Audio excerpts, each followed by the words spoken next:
斗气大陆从此将是我魂族所有。如果你们降服于本地，可以保全你们血脉。我已晋升斗帝，即便萧炎出关，照样只能臣服于本地。笑话！当年我斗气全失，受辱退婚能退缩，中州的浩劫就此结束吧。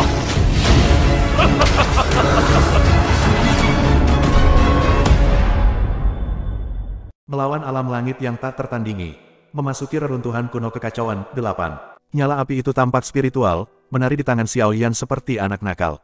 Xiao Yan melihat nyala api di tangannya, melambaikan telapak tangannya dengan ringan, dan menembakkan nyala api langsung ke gerbang batu di depannya. Xiao Qi yang berdiri di samping tertegun saat melihat pemandangan ini.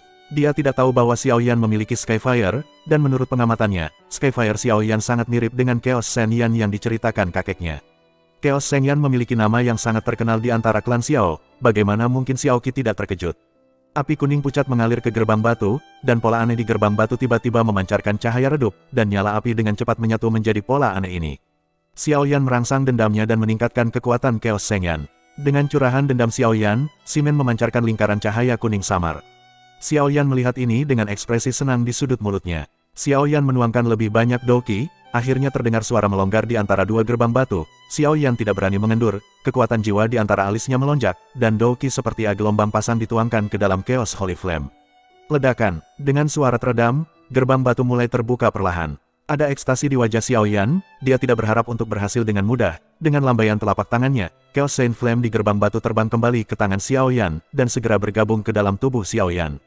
Gerbang batu terbuka perlahan, dan aura kuno yang lebih intens terpancar dari gerbang batu, berubah menjadi gas kuning muda, membungkus seluruh gerbang batu, mengungkapkan dunia seperti api di dalamnya. Tanpa ragu, Xiao Yan meraih tangan Xiao Qi dan berjalan menuju gerbang batu. Xiao Qi mengikuti di belakang Xiao Yan dengan kaget. Xiao Yan melangkah ke monumen yang kacau, tetapi begitu Xiao Qi di belakangnya melangkah masuk, tekanan tak terlihat segera menekan Xiao Qi, dan Xiao Qi mengeluarkan erangan teredam. Xiao Qi juga memiliki Skyfire, yang berada di peringkat kedua di klan Xiao, tetapi hanya peringkat kedua di klan Xiao dibandingkan dengan api suci kekacauan. Ini beberapa peringkat lebih rendah, jadi secara alami akan dipengaruhi oleh api suci kekacauan, supresi. Xiao Yan menoleh dengan bingung, dan langsung mengerti alasannya. Dengan lambaian telapak tangannya, api primal chaos segera menyelimuti Xiao Qi. Kemudian Xiao Qi berdiri dan mengikuti Xiao Yan dalam diam. Memasuki reruntuhan kuno kekacauan, gas kuning pucat menghilang seketika, dan gerbang batu di belakangnya perlahan ditutup, dan seluruh reruntuhan kuno kekacauan secara bertahap tersembunyi di ruang ini lagi. Dan di dalam reruntuhan kuno yang kacau, apa yang muncul di depan Xiao Yan adalah lautan api kuning pucat yang tak terhitung jumlahnya berterbangan di udara, seperti api suci yang tak terhitung jumlahnya yang baru saja bergabung.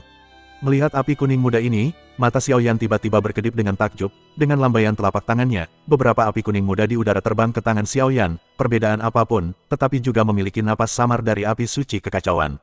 Melawan alam langit yang tak tertandingi. Memasuki reruntuhan kuno kekacauan 9. Xiao Yan tersenyum, sepertinya dia datang ke tempat yang tepat. Dia membuka telapak tangannya, dan nyala api di tangannya terbang menjauh dari telapak tangan Xiao Yan lagi, tergantung di ruang ini lagi. Ruang ini tidak besar, dan saat ini terlihat jelas ada platform batu rendah dan datar di tengah ruang, dengan cahaya redup melayang di atas platform. Langkah kaki Xiao Yan kemudian perlahan bergerak menuju pusat. Xiao Qi, yang berdiri di belakang Xiao Yan, memandang punggung Xiao Yan, dan merasakan perasaan yang tidak bisa dijelaskan, tetapi tidak banyak berpikir, dan mengikuti jejak Xiao Yan. Xiao Yan, di mana kamu dibesarkan? Keduanya berjalan dengan hati-hati di ruang ini, hanya suara nyala api yang terdengar di sekitar. Xiao Qi benar-benar tidak terbiasa dengan suasana sunyi seperti itu, jadi dia mau tidak mau berbicara. Ditanya, rona merah muncul tanpa sadar di wajahnya. Benua Duqi. Xiao Yan menoleh, dan menjawab dengan sangat hangat kepada Xiao Qi yang pemalu. Mendengarkan jawaban lembut Xiao Yan, rona merah di wajah Xiao Qi berangsur-angsur memudar. Nama benua Douqi sangat asing bagi Xiao Qi. Xiao Qi tumbuh di pesawat yang mirip dengan benua Douqi, tetapi tempat itu tidak kekurangan sumber energi kaisar, dan tidak terlalu sulit untuk mempromosikan Kaisar Dou. Itu juga sebuah pesawat. Saya dibesarkan di pesawat lain. Ayah saya meninggal lebih awal, dan sekarang saya hanya memiliki kakek saya sebagai satu-satunya kerabat, kata Xiao Qi di sini, memikirkan Xiao Li, hatinya menegang, menjadi sedih. Hehe, tidak, kamu masih memilikiku sebagai kerabat, kata Xiao Yan dengan senyum tipis. Xiao Qi terkejut ketika dia mendengar kata-kata Xiao Yan yang tiba-tiba, tetapi segera rona merah di wajahnya menyebar lagi. Xiao Yan, apakah kamu memiliki kerabat di benua Douqi? Xiaoqi menyentuh wajahnya yang sedikit panas dengan tangan kanannya, dan bertanya pada Xiao Yan dengan mata yang cantik. Xiao Yan berhenti sejenak, dan baru saja akan mengatakan sesuatu, ketika tiba-tiba, ada fluktuasi hebat di ruang sekitarnya, dan energinya tiba-tiba menjadi ganas, dan api yang tak terhitung jumlahnya yang mengambang dengan damai mulai berlarian di sekitar satu demi satu. Memicu semua api suci yang kacau di tubuh Xiao Yan, lapisan cahaya kuning pucat terpancar dari tubuh Xiao Yan. Mata Xiao Yan membeku, dan energi pertempuran di tubuhnya segera meledak, dan suasana kacau di sekitarnya langsung menjadi tenang. Melawan alam langit yang tak tertandingi. Memasuki reruntuhan kuno kekacauan, 10. Tampaknya ini adalah tempat energi tetap. Kita harus menahan nafas sebanyak mungkin, jika tidak maka akan mudah menyebabkan kekacauan energi. Aku baru saja menekannya dengan energi pertarungan. Untungnya, energi di ruang ini tidak terlalu kekerasan. Xiao Yan menoleh, memberitahu Xiaoqi yang ada di belakangnya. Xiaoqi mengangguk dan menekan nafas di tubuhnya seminimal mungkin. Xiao Yan mengangguk dan menekan auranya sebelum melanjutkan masuk. Struktur energi ruang ini terlalu rapuh, lebih baik berhati-hati. Keduanya segera mencapai pusat monumen kekacauan. Begitu Xiao Yan memasuki pusat, sebuah platform batu kecil muncul di hadapan Xiao Yan. Di tengah platform batu, ada api kuning pucat kecil, memancarkan aura yang sangat mirip dengan Chaos Holy Flame. Xiao Yan meminta Xiaoqi untuk berdiri di luar, dan berjalan perlahan menuju api sendirian. Xiao Yan dengan hati-hati menyelidiki dengan kekuatan jiwanya, dan menemukan bahwa nafas nyala api ini persis sama dengan nyala apinya yang kacau. Tampaknya selama dia mengintegrasikan nyala api yang kacau ini ke dalam tubuhnya, nyala api yang kacau di tubuhnya akan hancur total digabungkan. Hei, sepertinya Chaos Shengyanmu akan berhasil diintegrasikan sepenuhnya. Nak, tempat ini relatif terpencil, dan tidak ada orang di sana. Cewek di belakangmu baik, atau... Suara Old Zan tiba-tiba bergema Xiao telinga Xiao Yan berdenging. Panjat, tetap jujur di menara. Xiao Yan mengabaikan Zan Lao, dan berjalan dengan hati-hati menuju api di tengah platform batu, dan api suci kekacauan di tubuhnya juga dilepaskan. Saat dia mendekati Chaos Holy Flame di tengah platform batu, Xiao Yan melambaikan telapak tangan kanannya dengan ringan, dan Chaos Shen-Yan Flame di tengah platform batu terbang ke tangan Xiao Yan, dan segera api di sekitarnya mulai mengamuk lagi. Menerima, Xiao Yan berteriak dingin, dan segera duduk bersila di atas platform batu, memegang dua api suci kekacauan di masing-masing tangan, yang besar di kiri dan yang kecil di kanan. Api suci kekacauan di atas platform batu tidak bermaksud melawan di tangan Xiao Yan, tetapi Xiao Yan dapat merasakan bahwa masih ada banyak faktor kekerasan dalam api suci kekacauan ini. Mengikuti teriakan dingin Xiao Yan, api terbang di seluruh langit bergegas menuju Xiao Yan satu demi satu, dan segera menembus ke Primal Chaos Flame di tangan kanan Xiao Yan. Di platform batu di bawah Xiao Yan, sebuah rune aneh muncul. Begitu rune ini muncul, Xiao Yan langsung diselimuti oleh aura aneh. Yang lebih aneh lagi adalah bahwa dua api yang kacau di tangan Xiao Yan tiba-tiba terpisah dari telapak tangan Xiao Yan, melayang di udara, dan perlahan-lahan bergerak mendekat.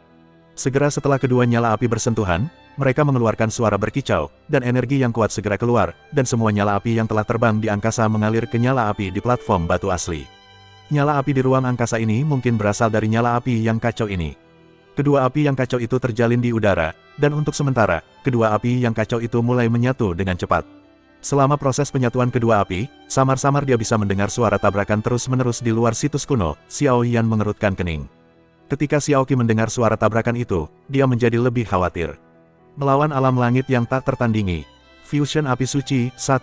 Saat ini, Xiao Yan keluar dari reruntuhan kuno, dan berita bahwa gerbang batu lorong menuju reruntuhan kuno telah menyebar. Tidak hanya di seluruh Dizu, bahkan di luar Dizu pun sudah menyebar. Banyak orang berpikir betapa beruntungnya klan Xiao Yan keluar dari situs kuno hidup-hidup, jadi dia pasti mendapatkan banyak harta. Beberapa orang hanya iri, sementara beberapa orang mengingini klan Xiao. Di luar negara kekaisaran, di halaman yang menempati area yang sangat luas.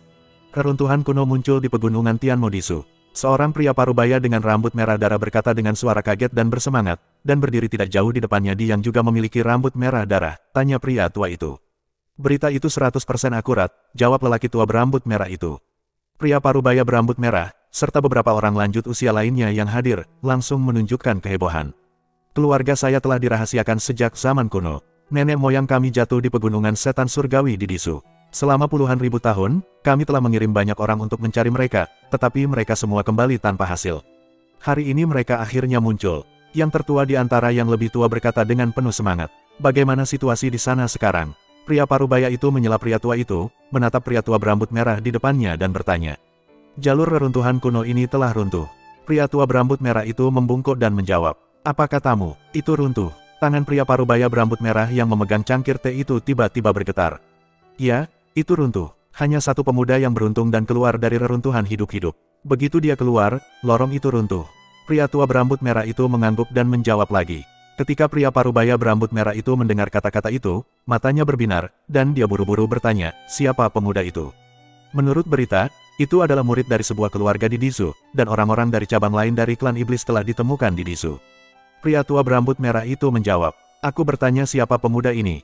Siapa namanya? Keluarga yang mana? Pria parubaya berambut merah itu meraung. Pria tua berambut merah itu gemetar, dan buru-buru menjawab, ini, beritanya tidak mengatakan. Wajah pria parubaya berambut merah tiba-tiba menjadi suram, dan dia merenung sejenak, lalu membanting cangkir teh di tangannya ke tanah, pesan, kirim seseorang ke Dizu untuk menyelidiki, dan kita harus menemukan pemuda ini. Ya, pria tua berambut merah itu setuju, membungkuk, dan dengan cepat mundur.